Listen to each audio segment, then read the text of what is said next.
I've been seeing couples long enough to know that sometimes they come in hoping you'll fix things when really they just want someone to confirm what they already know.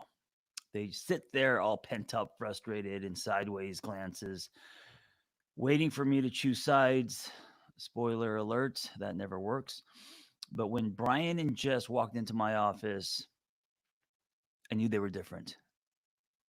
And by office, because I think most people know I don't have an office, I'm talking about uh, Zoom. All right. Not in the quote unquote, they're perfect together kind of way, but in the this is going to take some work kind of way. Brian plopped down like a man defeated, while Jess sat on the edge, her arms tightly crossed, a wall between them before either of them said a word. So I began breaking the ice. What brings you guys here? Brian spoke first, which didn't surprise me. She's not happy. She thinks I don't know. She thinks I don't care anymore.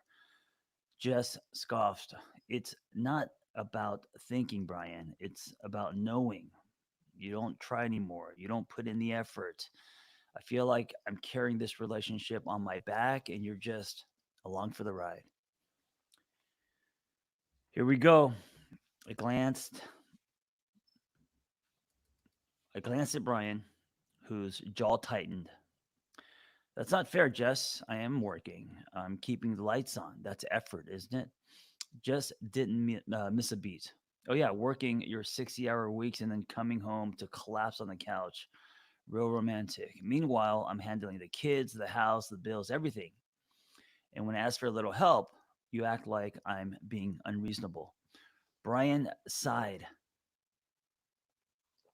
rubbing his temples like he was already over this conversation. It's not like it's not like that. You're just better at that stuff than I am.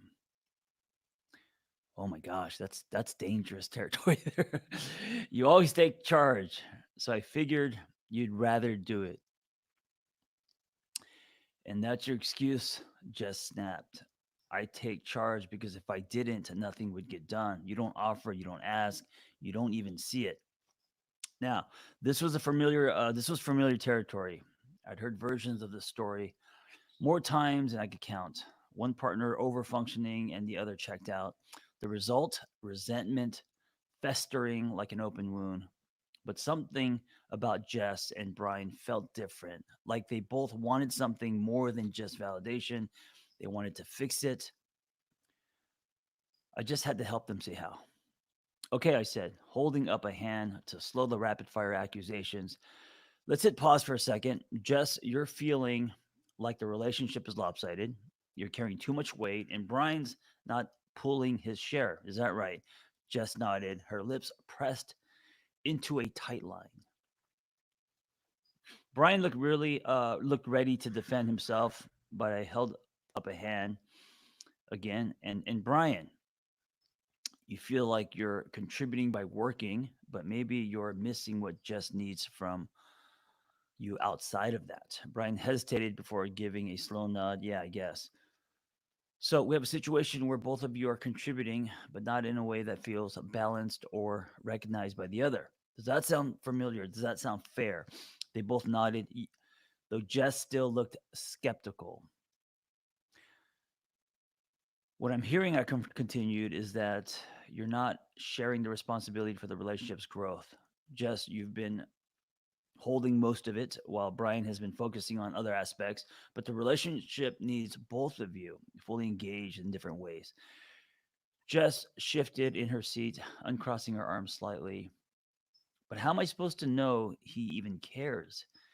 It's like I'm talking to a wall sometimes.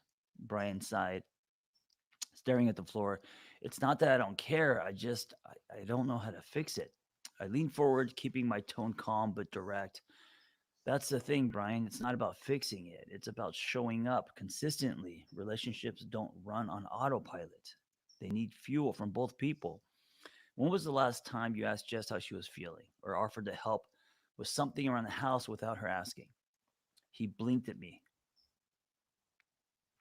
clearly struggling to remember.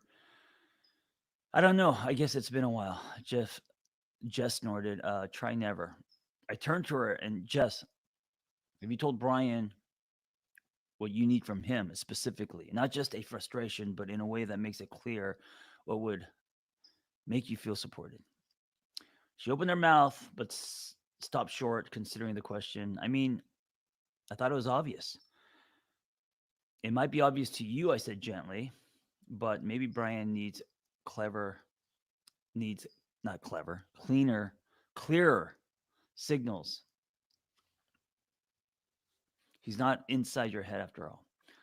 She huffed, but her expression softened. Yeah, okay, maybe I could be better at that. I could see we're getting somewhere, but I wanted to push them a little further. Here's what we're going to do. You're both going to make a list of things you need from each other to feel like this relationship is more balanced. Not just chores or tasks, but emotional support too. Then we're going to compare. Brian looked skeptical. A list? A list, I repeated. You'll be surprised what you learn when you write things down. Reluctantly, they both started jotting things down. After a few minutes, Jeff just spoke first. Okay, I need help with the kids. For one, I need more emotional support. Like if I'm having a bad day, don't just say you'll get through it and move on. And I want to feel like we're a team again, not like I'm handling everything on my own. Brian was staring at his list like it was cryptic message from another planet. I wrote, I guess I just want some appreciation for the work I do. Like I'm busting my ass and I don't feel like it matters to anyone. And I want you to tell me what you need before it becomes a huge fight. I couldn't help but to smile a little. The lists were predictable, but that wasn't the twist. Just Jess stared at Brian for a beat, then said, "You want appreciation, Brian? I haven't felt appreciated in years. You don't even notice when I do things. I can't believe you're sitting there asking for praise." And here's where the twist comes in.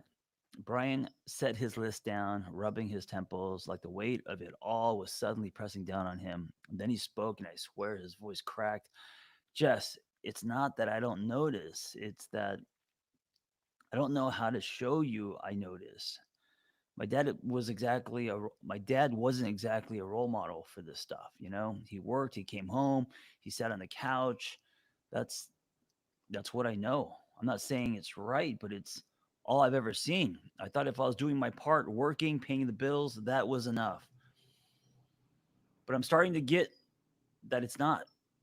Just went quiet, really hearing him for the first time since they walked in. I didn't know you felt that way. Well, Brian muttered, you didn't ask. We sat in silence for a moment, letting that sink in. The truth of it was, they were both waiting for the other to step up, both assuming the other didn't care because neither had asked for what they needed before things got bad.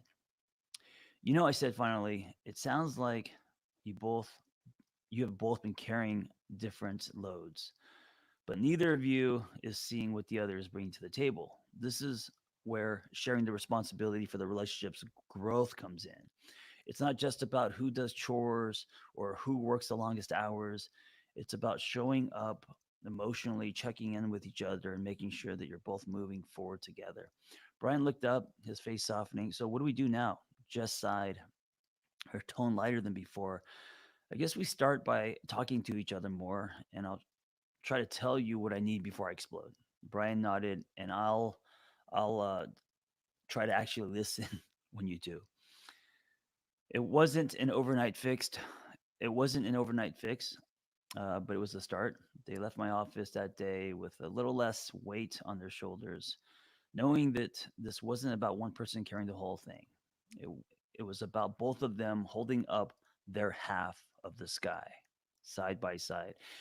And it wasn't that they suddenly became perfect partners or that everything magically fell into place. It was simpler than that. They realized they were fighting the same fight, just from the opposite corners. And once they saw that, they started fighting together instead of against each other.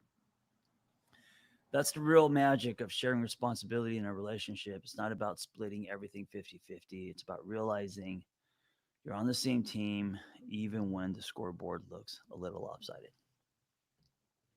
So I wanted to share this story because not only is it common, but also, someone who grew up in a very kind of traditional, um, the man goes out and works, comes home. The woman is the caretaker, homemaker, laundry, dishes, meals.